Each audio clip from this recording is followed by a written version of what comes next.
E agora sim a gente vai falar de saúde das pernas com o angiologista e cirurgião vascular Dr. Marcelo Cunha.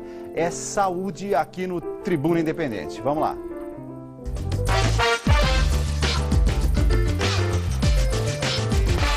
Doutor Marcelo Cunha, seja muito bem-vindo, muito boa noite. Boa noite, Dalcides. Boa noite, telespectadores que nos assistem em casa. Antes de mais nada, eu gostaria de agradecer o convite, a oportunidade de falar de um tema tão importante, são as varizes, doença que acomete 30% a 35% da nossa população. Se a gente considerar as mulheres, isso pode chegar a 50%. Não é só um problema estético, ao contrário do que muita gente pensa. Acomete o homem. No Brasil, um problema de saúde pública, a 14ª causa de afastamento, as varizes, suas complicações e afastamento do trabalho. Então, temos muito que debater sobre isso. Nesse final de semana, eu estava lá em Campos do Jordão e uma senhora de, acho que uns 78 anos, mais ou menos 78, 80, me disse assim, tô com as pernas cansadas.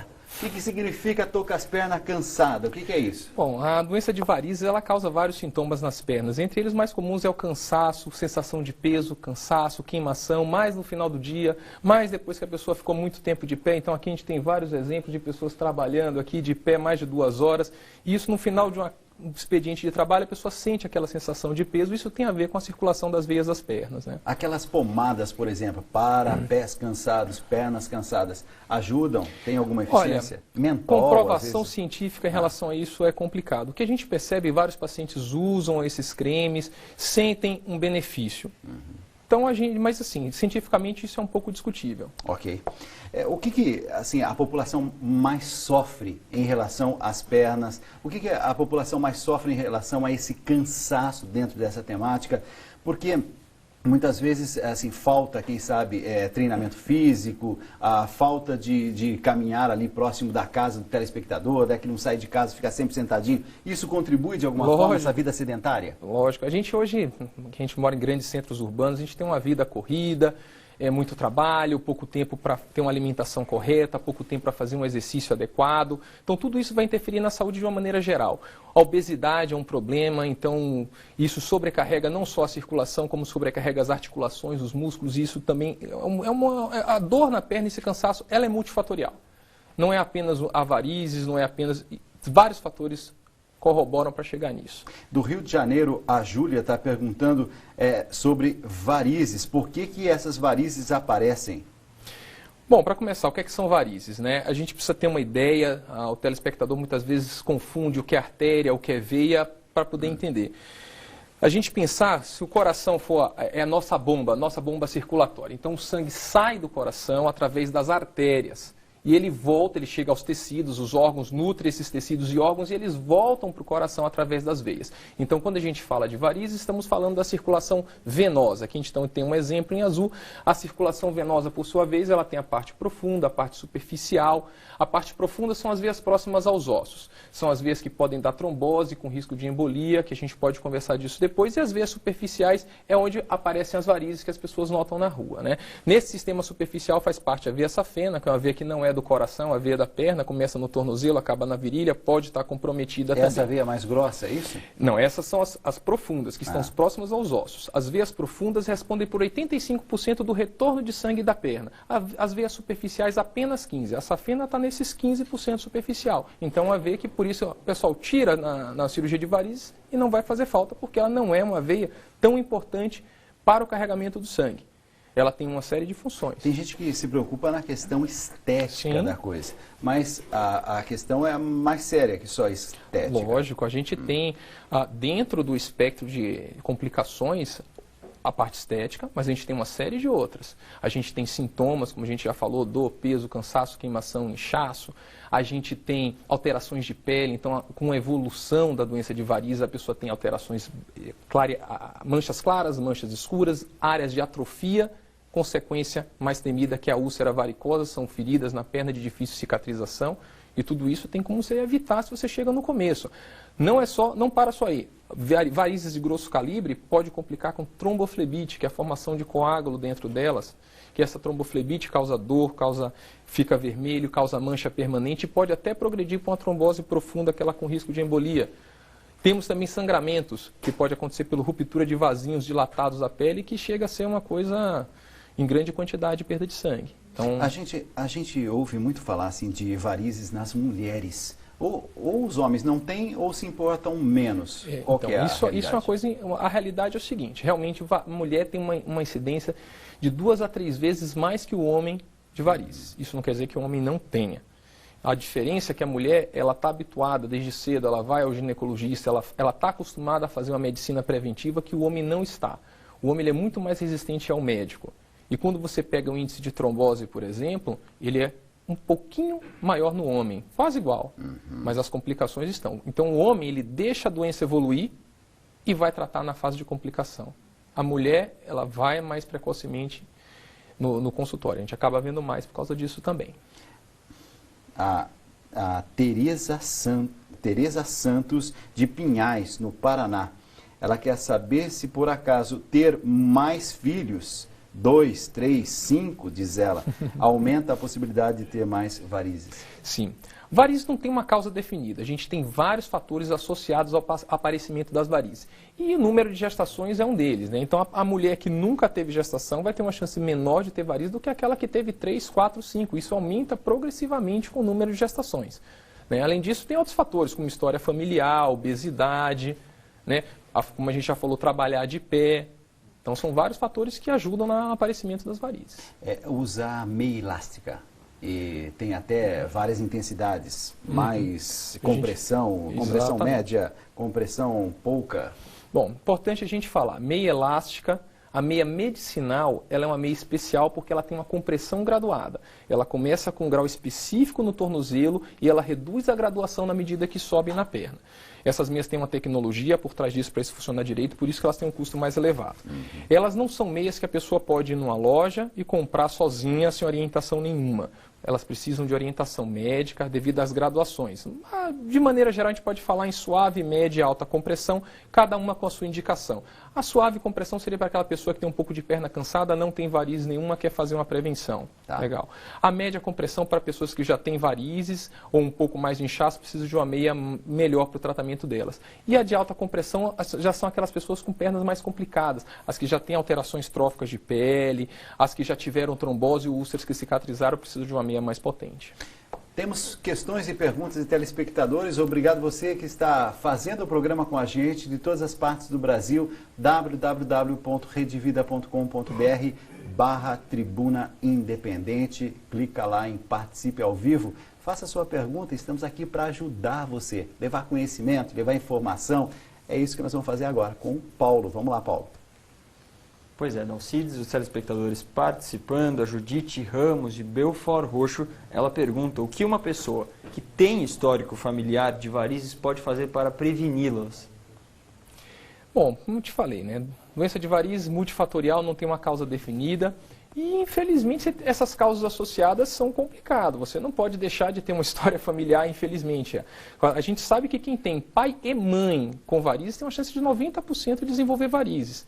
Ah, mas eu não tenho nem pai nem mãe, como é que eu tenho varizes? Ainda essa incidência é de 20%. Então, é difícil. A história familiar está presente e é complicado. Talvez o que a gente possa fazer é a obesidade, que entre outras coisas, como você já falou, sobre hipertensão, colesterol, varizes, ela também atua provavelmente por aumento da pressão nos vasos da barriga e isso transmitindo para a perna. Perder peso seria uma boa coisa que você pode fazer. Outra coisa que está associado, uso de anticoncepcional, reposição hormonal, terapia hormonal para engravidar. Ninguém vai deixar de engravidar, ter seus filhos para prevenir varizes, mas é outro fator que poderia ser mexido. E também o uso também de meias elásticas que previne principalmente as complicações, né? O senhor falou de tratamento. Como é que se dá o tratamento? Bom, o tratamento de varizes, ele é amplo, né? Então a gente tem que avaliar o caso, ver que segmento está sendo comprometido para definir o tratamento. Então se você tem, por exemplo, a veia safena, que quando ela tem refluxo significa o seguinte, a veia, ela tem o fluxo do pé... Peraí, que nós vamos agora já aqui dar um close para a gente poder ir vendo isso na tela. Vamos lá. Então vamos lá. A safena, né, como todas as vezes, ela tem um fluxo do pé em direção ao coração. Na hora que a gente contrai a panturrilha, que é a bomba do nosso retorno, ele empurra o sangue para cima e na hora, pela ação da gravidade, na hora que relaxa, ele tende a descer. Quando ele tende a descer, existem válvulas dentro da veia que se fecham. Essas válvulas impedem o retorno do sangue. E o refluxo significa que essas válvulas não funcionam bem e o sangue retorna. Então não é veia entupida, estamos falando de refluxo. Uma safena doente, a gente tem alguns tipos de tratamento, né? A cirurgia convencional, onde é feito classicamente corte no tornozelo, corte na virilha, passa um dispositivo plástico por dentro dela e ela é arrancada do seu local. Temos o método com laser, que dispensa os cortes, dispensa o arrancamento. Ele é feito com agulha, coloca-se uma fibra de laser dentro da veia e, guiado por ultrassom, essa veia é destruída localmente. Então, a recuperação é mais rápida, com menos dor. E temos também a aplicação de espuma dentro dessa veia safena, que destrói ela localmente também. O senhor falou sobre trombose. Existe uma outra palavra também que eu não estou me recordando bem, acho que é embolia. Sim, são duas coisas distintas. Duas coisas distintas. Estão relacionadas, mas são distintas, né? Trombose é a formação de coágulo dentro de um vaso. Então, ela pode ocorrer na artéria. Então, a trombose de uma artéria coronariana do seu coração pode lhe dar um infarto, por exemplo. E ela pode acontecer na veia da perna, que vai dar dor, inchaço na perna. E pode acontecer do coágulo se desprender da perna, caminhar pela circulação e chegar até o pulmão, que é por onde o sangue da veia passa antes de chegar ao coração. E no pulmão entupir uma veia do coração, do pulmão, e isso aí é embolia pulmonar, que tem risco de vida quando ela é grande e maciça. Quando a gente, por exemplo, assim, tem que tomar alguma providência, porque alguém pode estar agora assim, olhando a própria perna, falando, opa, eu já tenho aqui alguns sinais, e já começa a ficar preocupado. Quando é sinal de que esse nosso telespectador ou telespectadora tem que buscar ajuda, tem que buscar o médico? Bom, então assim, o diagnóstico de varizes é um diagnóstico fácil, como você falou, o próprio paciente, ele chega em casa, ele olha para a perna, vê vasinho, vê veia dilatada, ele sabe que tem varizes, né? Pequenininha, vasinhos, é um quadro estético, a pessoa não é obrigada a tratar. Vale a pena a avaliação com um profissional para ver se é só aquilo. Às vezes a gente tem veias mais profundas que só vão ser acessíveis com ultrassom. Como você tem aqui uma imagem de ultrassom mostrando uma veia safena que ela não é visível ao exame clínico. Nem ao paciente em casa, nem eu, a gente pode olhar a perna do paciente e falar. Então aqui a gente tem uma veia com refluxo, o aparelho de ultrassom tem programas para poder medir a direção, o tempo de refluxo, do fluxo na direção contrária e dar diagnóstico. Então são coisas que a gente precisa avaliar. E aqui em cima esse amarelo, o que significa? Não, aqui é o seguinte, o ultrassom ele dá cor ao fluxo de sangue. Ele pode ser azul, amarelo, ou a gente pode programar com diferentes cores. O importante é que o examinador ele sabe, pela cor que ele programou, se o sangue está indo ou vindo. Ele sabe a direção do sangue, sabe se é fluxo ou refluxo. Temos questões e perguntas de telespectadores, www.redevida.com.br/Tribuna Independente. Já tem mais gente participando, vamos lá. Pois é, Dalcides, agora quem está mandando pergunta é a Carla, que mora em Lauros de Freitas, na Bahia, e ela pergunta, mas doutor, o que ocorre se eu tiver varizes e simplesmente não fizer nada? Então, quando a pessoa tem varizes e não faz nada, se elas forem varizes pequenininhas, com alguns vasinhos, problema estético, ela vai ter apenas o problema estético. Se for varizes de maior calibre, que interferem na nutrição da pele, ela vai começar a ter complicação.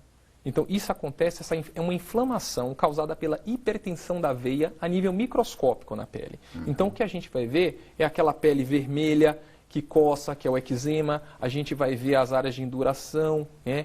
A gente vai ver áreas de atrofia e, finalmente, a úlcera, que é o mais temido. Além daquelas outras coisas que a gente já falou, de tromboflebites, tromboses profundas, de sangramentos. Então, as complicações podem acontecer. É em todo mundo? Não, é em uma minoria. Mas o paciente em casa sozinho, ele não vai ter a capacidade de definir isso. Então ele precisa visitar o vascular, ver, está tranquilo do jeito que está? Tá. Não quer fazer nada? Vamos usar pelo menos uma meia, vamos evitar um pouco a complicação, a depender do tamanho, e a gente acompanhar. Ele ficar sem acompanhamento é ruim. Será que alguém que sofre com as varizes pode andar tranquilamente de avião? É uma das perguntas que chegou agora. Então eu gostaria de convidar você a participar com a gente, www.redevida.com.br/Tribuna Independente. Entra lá, se cadastra rapidinho e já manda a sua pergunta. Para você ter um pouco mais de tranquilidade para poder fazer a sua pergunta, vou para um rápido intervalo e já volto respondendo a sua pergunta, telespectador, telespectadora da Rede Vida. Já, já.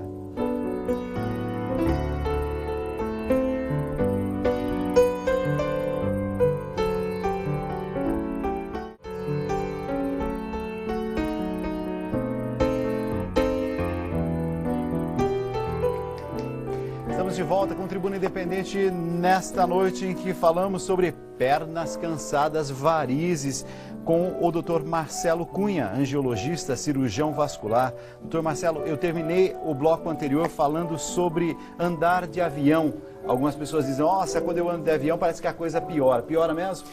Na verdade, qual o problema do voo, né? O voo, ele é perigoso, principalmente aqueles voos longos, maior que 4, 6 horas, que a pessoa que está, principalmente na classe econômica, que vai sentadinha, com a perna bem encolhida, apertando as veias do retorno do fluxo sanguíneo, e isso pode predispor à formação de coágulos nas veias das pernas. Então, quem puder usar meia elástica, e temos aqueles casos de contraindicação que só o médico vai poder dizer que não pode usar meia elástica, quem puder deveria usar meia elástica nesses voos maiores do que 6 horas, para evitar trombose na perna. Inclusive a aeromoça, né? Me parece que a aeromoça... Quem se movimenta durante o voo, como a comissária, que ela está para lá e para cá, o risco dela é menor do que aquele cidadão que está sentado com a perninha dobrada o tempo inteiro.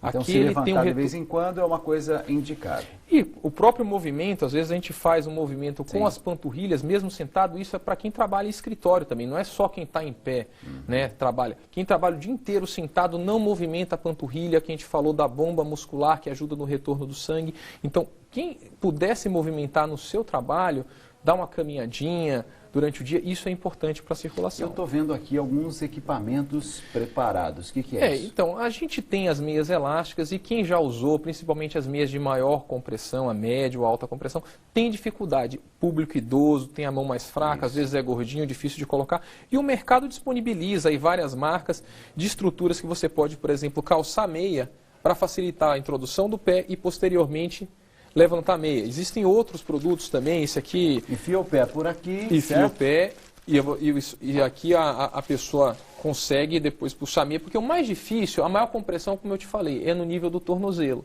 Então a passagem do pé e a primeira parte da perna é mais difícil. Para a subida ela é mais fácil. Então esses aparelhos justamente para isso. Aqui um outro é feito de material de paraquedas. Então ele é altamente deslizante. Ele ajuda a meia a entrar, depois pelo orifício embaixo daquelas meias com as pontinhas abertas, retire isso aqui. Então, isso a gente compra onde? Farmácia? Então, são casas cirúrgicas. As farmácias, elas normalmente não dispõem desses materiais, são meio um pouco específicos. Mas casa cirúrgica, casa ortopédica... E ali vai receber toda a informação de como é que vai usar isso aí. Perguntas de telespectadores, vamos lá. Paulo.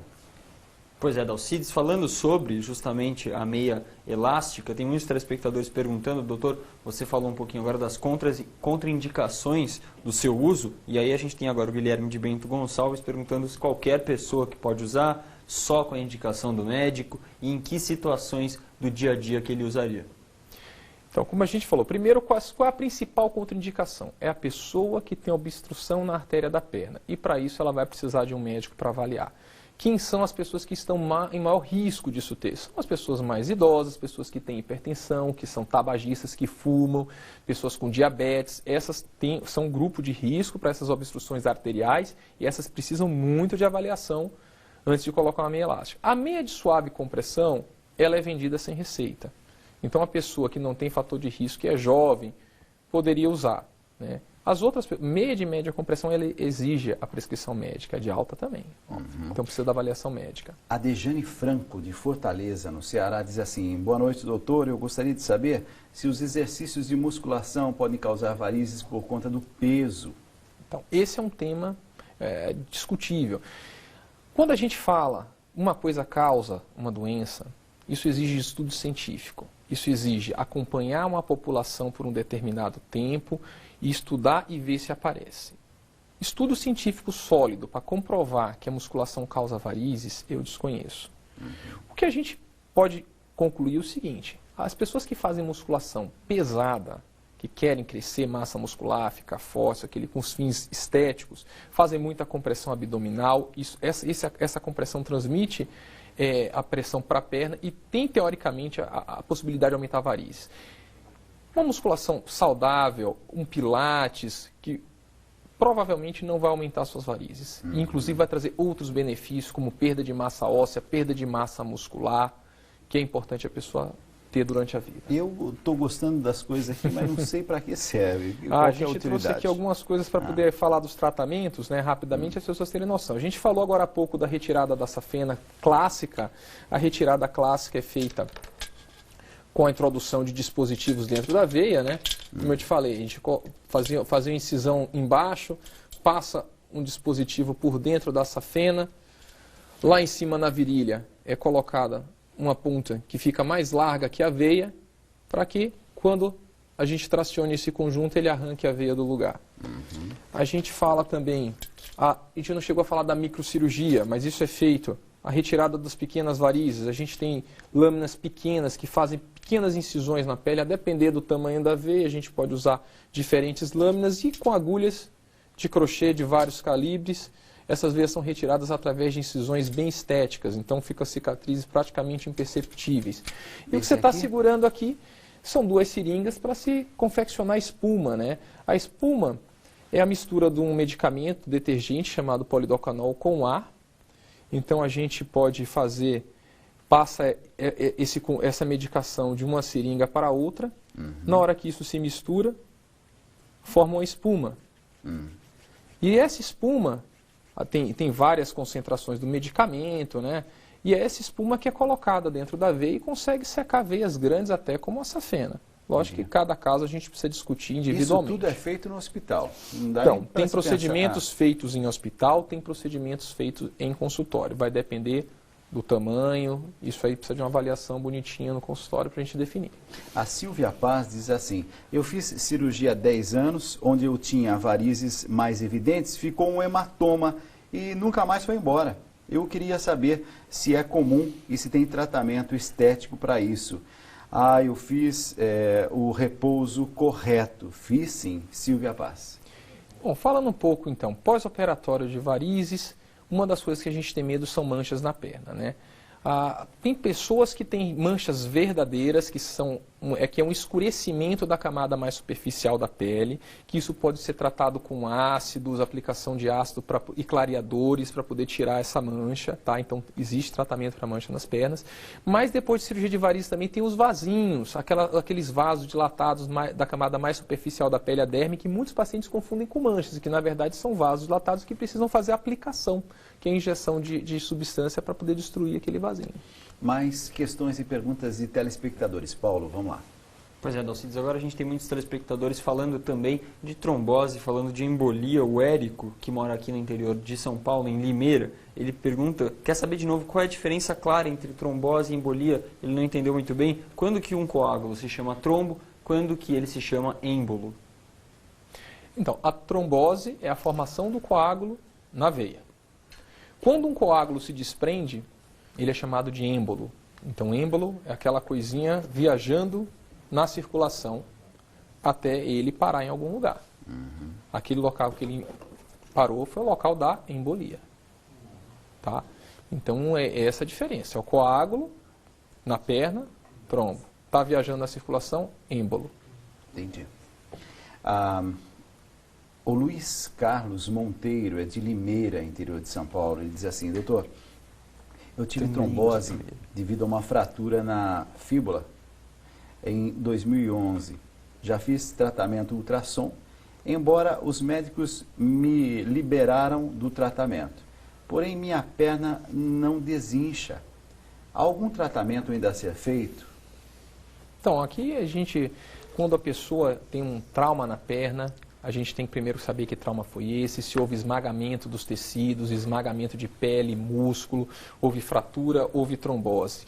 Então, vários fatores corroboram para a perna ficar inchada, desde a destruição de veias pela trombose, destruição de linfático pelo esmagamento possível, a gente não sabe que trauma foi esse. Então, às vezes a pessoa tem sequelas e não consegue a cura. Então, um trauma grave vai ter sequelas sem cura e existem tratamentos para amenizar, para curar às vezes não. Mais questões e perguntas de telespectadores. Que bom que está todo mundo participando. Tema de interesse nacional. Vamos lá, Paulo. Dalcides, a Flávia Lambert, do Rio de Janeiro. Ela pergunta se existe algum exame de rotina que eu possa fazer para descobrir a trombose e então me antecipar às suas consequências. Bom, a trombose ela tem sinais e sintomas. Então, assim, a pessoa não está em casa e está sem sentir nada na perna e está tendo uma trombose. Não. Então, os sintomas clássicos são dor e inchaço na perna. Então, principalmente unilateral. Quando a pessoa tem uma perna muito inchada em relação à outra com dor que apareceu, sei lá, há poucos dias. Então, isso aí é indicativo de se fazer um exame de ultrassom, que a gente já mostrou, ultrassom com Doppler, que vai visualizar esses vasos mais profundos e ver se tem formação de coágulo nas veias profundas da pele. Então, quem não sente nada, não precisa fazer um exame para ver se tem trombose, né? A gente faz em quem está sentindo alguma coisa. Então, não precisa sair toda a população correndo atrás de um exame de ultrassom das veias da perna para saber se tem trombose ou se não tem. Quem tem uma perna inchada com dor, merece avaliação. Ou aquelas pessoas que querem fazer a avaliação das suas varizes, ver a extensão do problema, pegar uma orientação sobre o uso de meia elástica, precisa tratar, não precisa. Aí também está bem indicado o exame de ultrassom com Doppler. A Márcia Santos Lima diz assim: dizem que se fizer uso de algum medicamento que afina o sangue, melhora as varizes. E também se o uso de salto alto pode dar varizes. Duas questões diferentes para a gente trabalhar. Bom, medicamento, de maneira geral, para a circulação é para amenizar sintomas, dor, peso, cansaço, queimação, e a gente tem medicamentos específicos que agem na circulação das veias e dos linfáticos. A gente tem o ácido acetil salicílico, que é o AS, que é um remédio que popularmente a gente fala que afina o sangue. Na verdade, ele é um antiagregante plaquetário. Então, ele pode prevenir, no caso principalmente das artérias, onde temos aquele acúmulo de placas de colesterol, sim, que podem se romper, e na hora que essa placa se rompe, as plaquetas tendem a grudar ali e entupir a artéria. Então, o antiagregante, ele ameniza essa situação. Para varizes especificamente, ela não vai ajudar. Algumas pessoas até passam, varizes muito grossas para prevenir flebites, é um tema discutível. A respeito do salto alto? A respeito do salto alto. A gente sabe que o salto não é, na verdade, um grande fator associado a varizes, né? Se você usa salto alto demais, muito alto, você vai interferir no movimento da panturrilha e naquela bomba muscular que a gente começou a falar lá atrás. Então, salto em exagero vai encurtar a musculatura. Então, aquela paciente que tira o salto, doutor, mas quando eu ponho uma sandália baixa, eu tenho dor na perna. Na verdade, muitas vezes ela já tem um encurtamento da musculatura e quando ela estica com a sapatilha, entendi, ela sente dor. Então, tem que amenizar um pouquinho até para pé, problemas ortopédicos que pode gerar do uso exagerado do salto.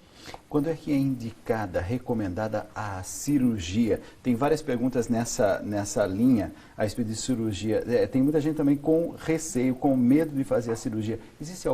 Toda a cirurgia, existe risco na cirurgia, mas especificamente de varizes. Então, a cirurgia de varizes é uma cirurgia de baixo risco. Hoje a gente pega pessoas, faz uma avaliação cardiológica, vê as doenças que a pessoa tem. Se está tudo controladinho, conversou com o cardiologista, olha, o risco é baixo, a gente faz com segurança, é difícil ver alguém com complicação grave de varizes. Toda cirurgia que se faça tem risco de trombose em veia da perna. Existe uma série de cuidados, como remédio que pode ser aplicado para evitar trombose, a movimentação no pós-operatório. Então, isso é um dado importante. Muita gente, antigamente, ficava 30 dias com a perna para cima imóvel na cama. Isso aí é um fator de risco para a trombose. Então, precisa ter repouso intercalado com períodos de caminhada. Então, a gente tem uma série de coisas. Porque tem aquela história, né? Bota a perna para cima. Isso ajuda. Quando certo, a gente eleva a perna acima do nível do nosso coração, a gravidade age a favor da circulação da perna. Então, traz líquido de volta, traz sangue de volta. Então, isso realmente dá alívio. Acima do coração. Ficar sentado com a perna para frente, está abaixo da bomba, não vai ajudar. É deitado com a perna um pouco acima da altura do nosso tórax. E dormir, por exemplo. A gente vai dormir e levanta um pouco mais os pés. Sim, ajuda? Ajuda, porque nesse momento que você está elevando a perna, o ideal é elevar um pouco, quem tem problema realmente, é levar o pé da cama. Põe um calçozinho, uma lista telefônica, alguma coisa, e isso ajuda bastante, né? Então, voltando ao risco cirúrgico. Então, o risco é baixo de complicação, a gente faz a cirurgia com extrema segurança. Pessoas que têm doenças descompensadas, às vezes é muito idosa, tem uma arritmia, tem doença no pulmão, a gente tem a espuma que hoje permite tratar veias e serve para poder tratar esses pacientes de risco mais elevado. Perguntas e questões de telespectadores com o Paulo. Vamos lá. Doutor, e quanto à trombose e à embolia, a cirurgia é indicada? É a pergunta do Gianluca de Sinop, no Mato Grosso. Ele também pergunta como é o tratamento dessas duas doenças. Bom, Tratamento de trombose na veia da perna é feito com anticoagulante. Então, a gente tem anticoagulantes injetáveis, anticoagulantes que se toma pela boca. Coágulo na perna, ele naquele momento não é cirúrgico. Numa situação que a tromboflebite de safena, quando ela está chegando perto da veia femoral, lá na virilha, aí essa é uma indicação que você pode tanto fazer uma cirurgia naquela safena antes que a trombose chegue no sistema profundo, quanto anticoagular. Mas a trombose nas veias profundas, ela inicialmente é de tratamento clínico, né? Quando a gente tem uma trombose muito extensa das veias mais próximas da barriga, veias ilíacas e femoral, pode estar indicado a fibrinólise, que é a colocação de um catéter dentro da veia com um remédio mais potente para dissolver o coágulo rapidamente. No caso da embolia pulmonar, aí é diferente. Você já vai ter também a anticoagulação e se o paciente estiver grave, com alteração da pressão, em UTI, aí a gente pode também colocar o catéter no pulmão para poder destruir esse coágulo. O Regis Januário, do Mato Grosso do Sul, ele quer saber se por acaso a vida estressante e atribulada pode contribuir de alguma forma com o surgimento dessas doenças. Não, varizes não tem um estabelecido nenhuma relação com estresse. Tá. Eu quero assim agradecer também o Jonathan Rames, de Pinhais, no Paraná, dizendo parabéns pelo programa, ajuda muito essas discussões, tudo vai ficando mais claro na cabeça da gente. Obrigado a você que participa de todas as partes do Brasil pelo nosso site www.redevida.com.br/Tribuna Independente. Tem ali um ícone e você clica ali, participe ao vivo. Faça isso, faça o seu cadastro. Paulo tem mais questões e perguntas, vamos lá. Pois é, Dalcides, agora a pergunta da Elis Repati, que mora em Juiz de Fora, Minas Gerais. Ela pergunta se doenças vasculares são fatais somente se não forem tratadas a tempo, com a devida atenção que merecem? Bom, doenças vasculares a gente tem um leque muito amplo aí para responder, né? A gente tem doenças vasculares nos vasos do cérebro, do coração, do pulmão, da perna. Um aneurisma de aorta muito grande pode causar uma ruptura, o paciente não consegue chegar ao hospital.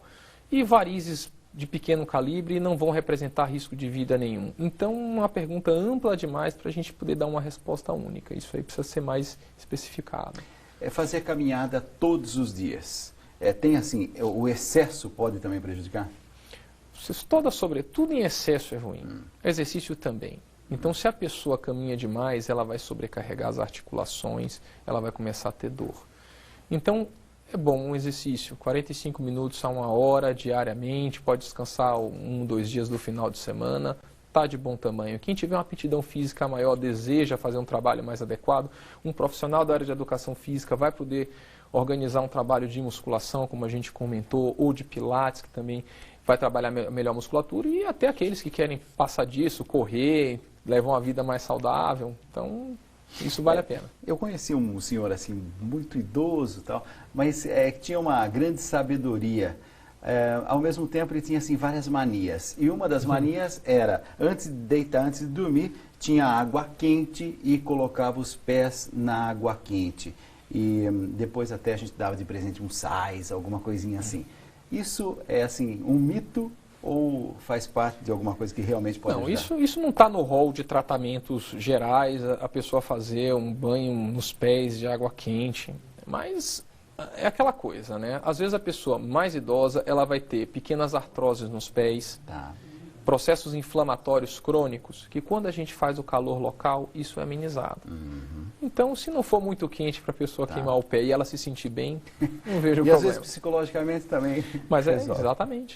Eu quero agradecer ao Dr. Marcelo Cunha, angiologista, cirurgião vascular e membro efetivo da Sociedade Brasileira de Angiologia e Cirurgia Vascular. Obrigado por ter vindo, muito boa noite. Eu que agradeço.